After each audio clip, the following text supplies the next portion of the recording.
Aujourd'hui, nous allons lire un petit extrait du livre Les droits de l'homme en islam, halte aux préjugés.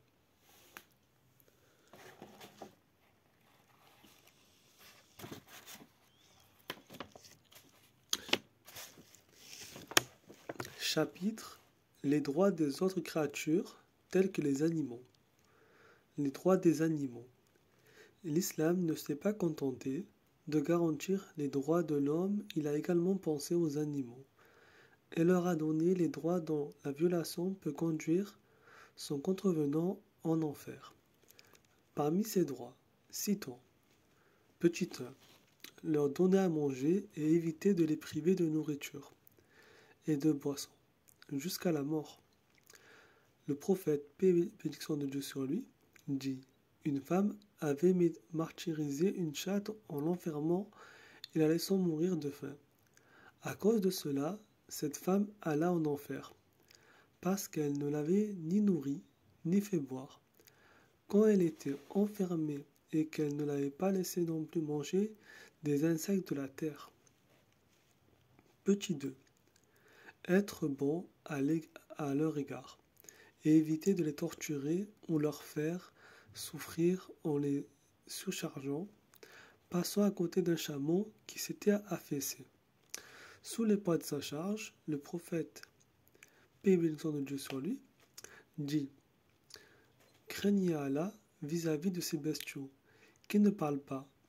Utilisez-les comme monture en prenant soin d'elles et mangez-les également en prenant soin d'elles. Ne pas jouer, petit 3, ne pas jouer avec eux, c'est-à-dire de ne pas s'amuser à leurs dépens. Ibn Omar, passant près de jeunes Kourachites qui avaient attaché un oiseau et le prenaient pour cible, leur dit: qui a fait cela? Qu'Allah maudisse ceux qui ont fait cela.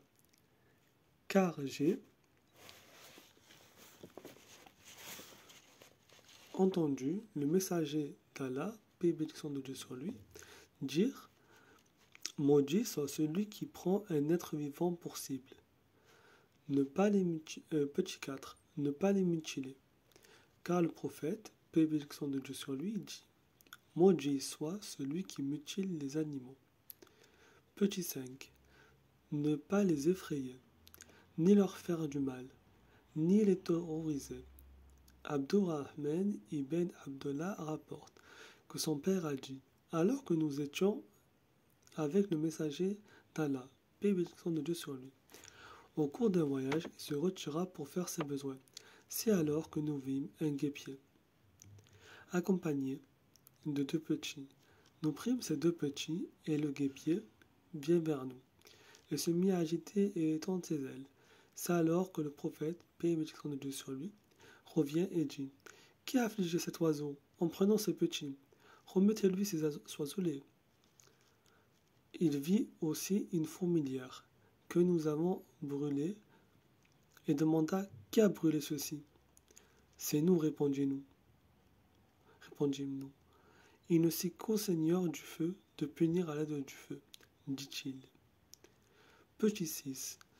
Lorsqu'on veut profiter de la chair des bestiaux, licite destinés à être égorgés, l'islam recommande de ne pas prolonger leur souffrance, d'éviter d'aiguiser le couteau devant la bête ou d'égorger une autre bête alors qu'elle regarde, et de ne pas briser son cou, ni la dépouiller avant qu'elle ne soit morte. Le prophète, paix et bénédiction de Dieu sur lui, dit: Allah a prescrit la bienfaisance en toutes choses. Lorsque vous tuez ou que vous égorgez une bête, faites-le humainement et de la meilleure façon. Vous devez aiguiser bien votre lame et donner à la bête le temps de mourir tranquillement avant de la dépouiller. Nous allons également lire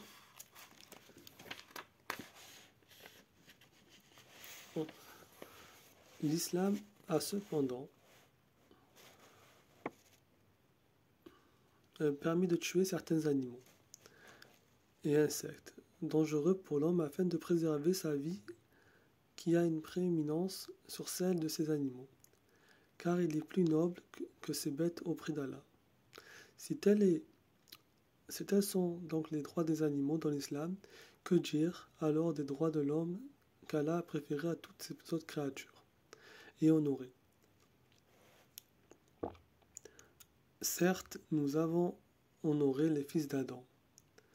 Nous les avons transportés sur terre et sur mer, leur avons attribué de bonnes choses comme nourriture, et nous les avons nettement préférés à plusieurs de nos créatures. Sourate 17, verset 70. Il ne s'est pas contenté de prescrire la pitié envers les animaux, mais est allé plus loin en faisant de cette pitié une voie qui conduit au paradis. Le prophète, paix et bénédiction de Dieu sur lui, dit: un homme qui cheminait sur une route et souffrait d'une soif ardente trouva un puits. Il descendit dans ce puits et y but. Quand il remonta, il vit un chien, tout haletant, de soif, qui mâchait la terre humide. Cet animal se dit: l'homme souffre de soif, autant que j'en souffrais moi-même.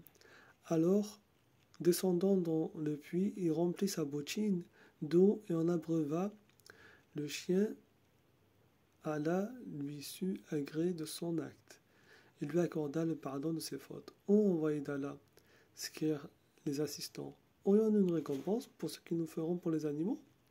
Il y a une récompense, répondit-il, pour le bien fait à tout être doué d'un cœur sensible.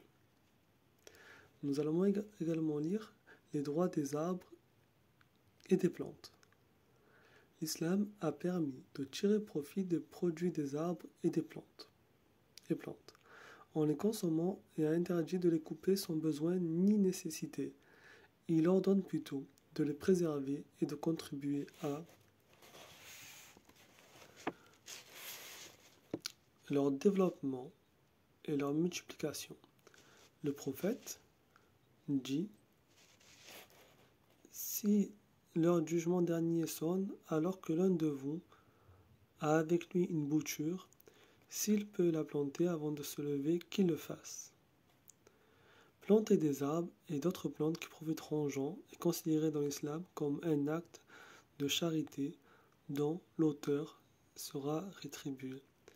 Le prophète, paix et bénédiction de Dieu sur lui, a dit: chaque fois qu'un musulman quelconque plante un arbre ou sème une graine, il aura son actif comme au monde tout ce qui aura été mangé du produit de cette plante, par un oiseau, un homme ou un quadrupède. Voilà, c'est la fin de cet extrait.